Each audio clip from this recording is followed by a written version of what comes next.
واقعات بت شکن سلطان محمود غزنوی قسط نمبر 30 اپنا اسلامک اسٹوڈیو۔ ناظرین، سلطان محمود غزنوی کو اطلاع دی گئی کہ لاہور سے 4 افراد کا قافلہ آیا ہے جس میں ایک عورت اور 3 مرد ہیں، تو سلطان جس کام میں مشغول تھا اسے چھوڑ کر ان کو ملنے کے لیے آ گیا۔ ناظرین، عمران اور نظام اوریسی سلطان کے سامنے گئے۔ جگموہن، جس کا اسلام قبول کرنے کے بعد نام عبدالجبار رکھ دیا گیا تھا، اور اس کی بہن رشی جو اب رضیہ بن چکی تھی، اس کو باہر ہی بٹھا دیا گیا کیونکہ ان کا سلطان کے ساتھ کوئی کام نہ تھا۔ عمران بلازری نے سلطان کو اپنی پوری کارگزاری سنائی، بٹنڈا کے جاسوسوں کا رسد کو آگ لگانے والا کارنامہ بھی سنایا، اور ایک ہندو لڑکی کو کس طرح قربانی سے بچا کر ساتھ لایا اور مسلمان کیا یہ بھی سنایا۔ پھر قاسم بلخی کی واردات والا قصہ بھی سنایا۔ سلطان قاسم بلخی کا قصہ سن کر بہت پریشان اور رنجیدہ ہو گیا۔ سلطان محمود غزنوی بولا کہ قوم میں جو زر اور زن کی ہوس پیدا ہوتی جا رہی ہے یہ قوم کو تاریخ سے ناپید کر دے گی۔ انہی 2 چیزوں نے ہمیں خانہ جنگی میں الجھا رکھا ہے۔ کیا تم یقین سے کہہ رہے ہو کہ راجہ جے پال غزنی پر حملہ کرے گا؟ ناظرین، عمران نے کہا کہ سلطان پورے یقین کے ساتھ اگر اس کی رسد کو جلایا نہ ہوتا تو اب تک وہ روانہ ہو چکا ہوتا، مگر اب بھی وہاں سامان کی کمی نہیں ہے، جلد ہی پورا کر کے راجہ حملے کے لیے نکلے گا۔ تمہارے دوسرے ساتھی وہاں کیا کر رہے ہیں؟ مجھے صحیح اطلاع ملنی چاہیے کہ وہ کتنی فوج لا رہا ہے اور کب آ رہا ہے، سلطان نے کہا۔ ناظرین، عمران نے کہا کہ بٹنڈا کے مجاہدوں کا کارنامہ آپ کو سنا چکا ہوں۔ وہ جوشیلے نوجوان ہیں اور اویس کی نگرانی میں کام کر رہے ہیں۔ اویس وہاں کی ایک مسجد میں امام مسجد ہے۔ جو ہی راجہ حملے کے لیے روانہ ہوگا اویس اطلاع بھجوا دے گا۔ اوریسی نے کہا کہ سلطان عالی مقام، اب آپ کس کے انتظار میں بیٹھے ہوئے ہیں؟ تیاری اور پیش بندی ابھی سے شروع کر دیں۔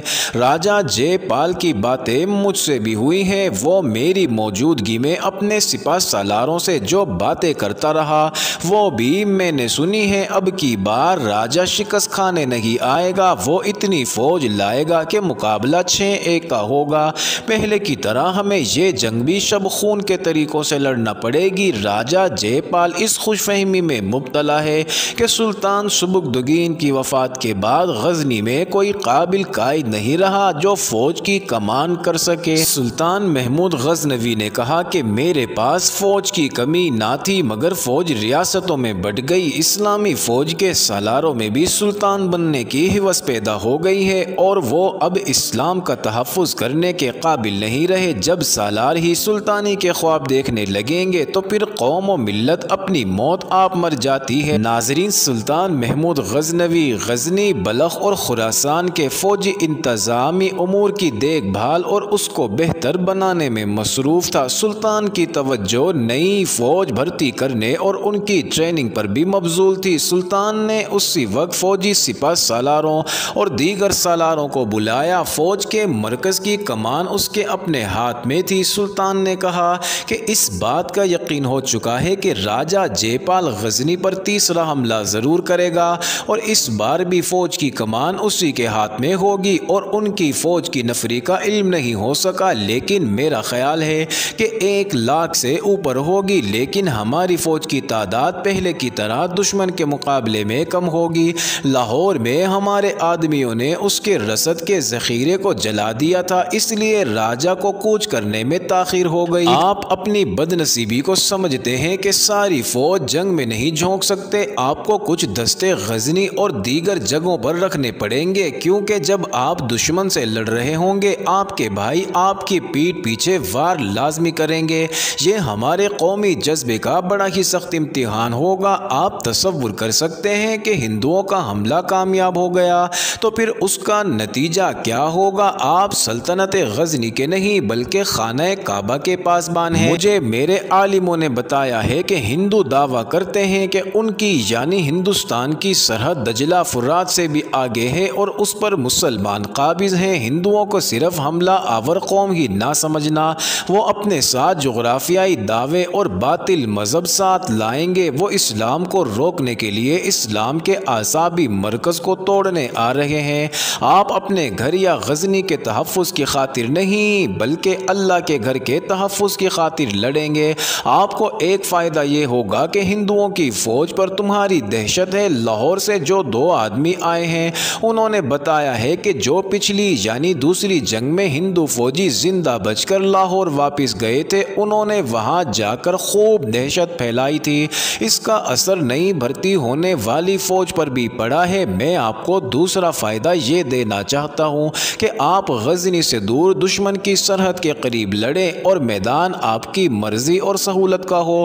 یہ میدان پشاور کے قریب ہوگا۔ ہم جیش گھاٹ میں بٹھائیں گے۔ آپ کے پاس لمغان کے چند ایک قلعے ہیں، ہم انہیں جنگی دھوکے کے لیے استعمال کریں گے۔ راجہ جے پال ہاتھی بھی لائے گا۔ آپ جان چکے ہیں کہ ہاتھی جتنا خوفناک نظر آتا ہے اتنی ہی خوفناک اس میں کمزوریاں بھی ہوتی ہیں۔ ہم بھی میدان جنگ میں ہاتھی استعمال کریں گے لیکن جوابی حملے کے وقت اور دشمن کے عقب سے کریں گے۔ یہ آخری اور فیصلہ کن حملہ ہوگا۔ طریقہ وہی استعمال کریں کہ آمنے سامنے کے تصادم سے بچیں، دشمن کے پہلوؤں پر حملے کریں اور پہلوؤں کو ہی نکل جائیں۔ دشمن کے دستوں کو اپنے پیچھے گھسیٹ گھسیٹ کر گھات تک لائیں، دشمن کو کمزور نہ سمجھیں۔ اور اب یہ ذہن میں رکھ لیں کہ اگر اللہ نے فتح دی تو دشمن کا پشاور تک پیچھا کیا جائے گا اور پشاور کو اپنے قبضے میں لے لیا جائے گا۔ میں ابھی آپ کو اس زمین کا نقشہ دکھاؤں گا مگر پہلے آپ اپنے دلوں میں یہ بات بٹھا لیں کہ ہم اللہ کے مذہب کی خاطر لڑنے جا رہے ہیں۔ یہ حق اور باطل کی جنگ ہوگی۔ ہمارے رسول صلی اللہ علیہ وسلم نے حق اور باطل کی جنگوں کی ابتدا کی تھی۔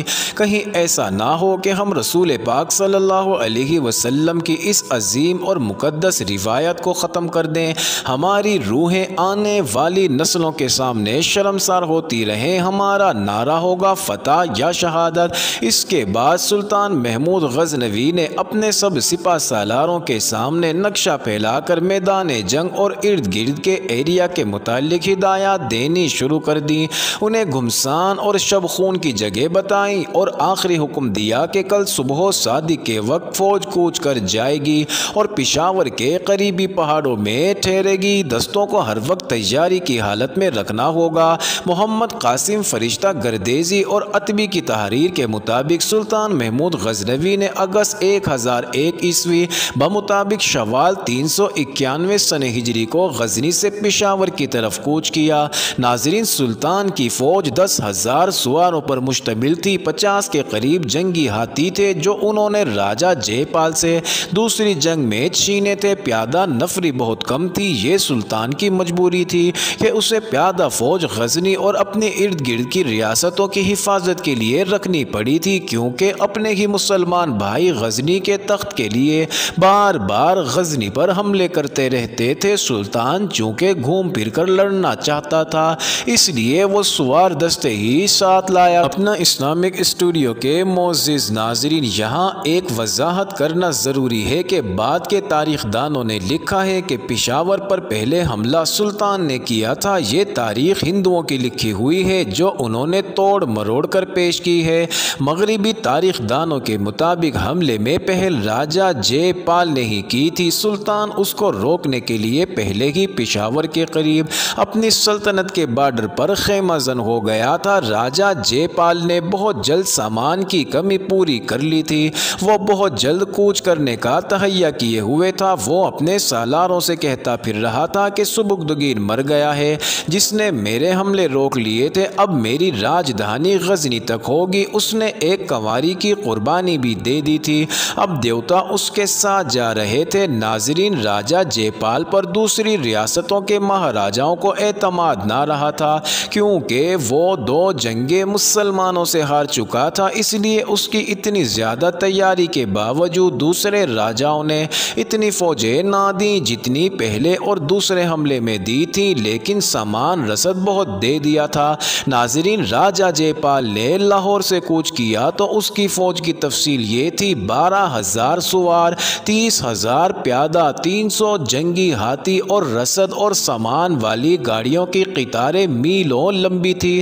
ناظرین، راجہ جے پال فیصلہ کن جنگ لڑنے کے لیے سال بھر کا سامان ساتھ لے جا رہا تھا۔ راجہ جے پال کو اپنی فتح کا اتنا یقین تھا کہ مورخین کے مطابق وہ بے انداز خزانہ سونے اور ہیروں کے ہار جواہرات ساتھ لے گیا تھا۔ اس خزانے کا ایک مقصد یہ بھی بیان کیا گیا ہے کہ وہ غزنی کے راستے میں افغان سرداروں کو زر و جواہرات دے کر اپنے ساتھ ملانا چاہتا تھا۔ راجہ نے کوچ بہت تیزی کے ساتھ کیا۔ اس کے گمان میں تھا کہ وہ غزنی والوں کو بے خبری میں جا لے گا۔ اس نے پشاور صرف ایک رات قیام کیا تاکہ بیل گاڑیاں پہنچ جائیں۔ اس نے پشاور سے کوچ کیا تو غزنی کے جاسوسوں نے اس کی ساری فوج کی تعداد اور ترتیب دیکھ لی۔ غزنی کے جاسوسوں نے قبل از وقت سلطان کو بتا دیا کہ راجہ کی نفری کتنی اور ان کی ترتیب کیا ہے۔ راجہ کو پشاور سے نکلتے ہی پتہ چل گیا کہ سلطان محمود غزنوی پہاڑوں میں خیمہ زن ہے۔ اسے یقین نہیں آ رہا تھا مگر وہ چوکس ہو گیا۔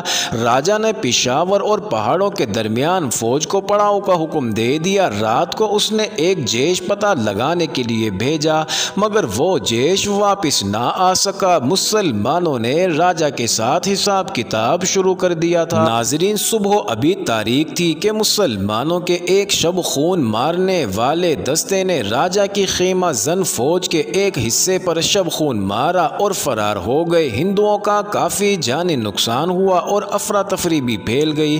راجہ جے پال نے تیاری کا حکم دے دیا۔ صبح طلوع ہوئی تو اسے غزنی کی فوج کے 2-4 دستے سامنے ہی کھڑے نظر آئے۔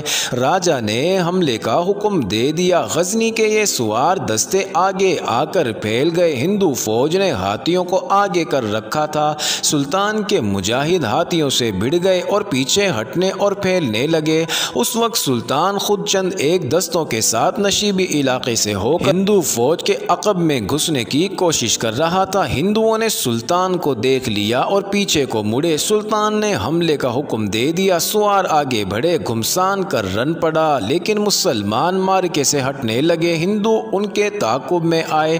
اس طرح راجہ کی فوج 2 حصوں میں بٹ گئی اور تقسیم ہو گئی۔ ایک حصہ پہاڑوں کی طرف منہ کیے بڑھ رہا تھا، دوسرا حصہ پشاور کی طرف۔ اسی دوران سلطان کے کچھ اور دستے درمیان میں آ گئے۔ انہوں نے دونوں حصوں کے عقب پر حلہ بول دیا۔ ناظرین، راجہ کا ہیڈ کوارٹر درمیان میں تھا۔ اس کا جھنڈا ایک سوار نے اٹھا رکھا تھا۔ چند مسلمان جان بازوں نے جھنڈے پر حلہ بول دیا مگر وہ سب شہید ہو گئے اور جھنڈا نہ گرا سکے۔ دوپہر تک میدان جنگ کی صورتحال یہ ہو گئی تھی کہ راجہ کی فوج 2 حصوں میں کٹ چکی تھی اور راجہ جے پال آگے بڑھنے کی کوشش کر رہا تھا۔ اس کا ارادہ یہ تھا کہ سلطان خود یہاں ہے، لہٰذا وہ آگے نکل کر غزنی پر حملہ کر دے۔ اس مقصد کے لیے اس نے آگے بڑھنے کا حکم دے دیا مگر مسلمان جو گھات میں بیٹھے تھے انہوں نے تیروں کی بارش کر دی۔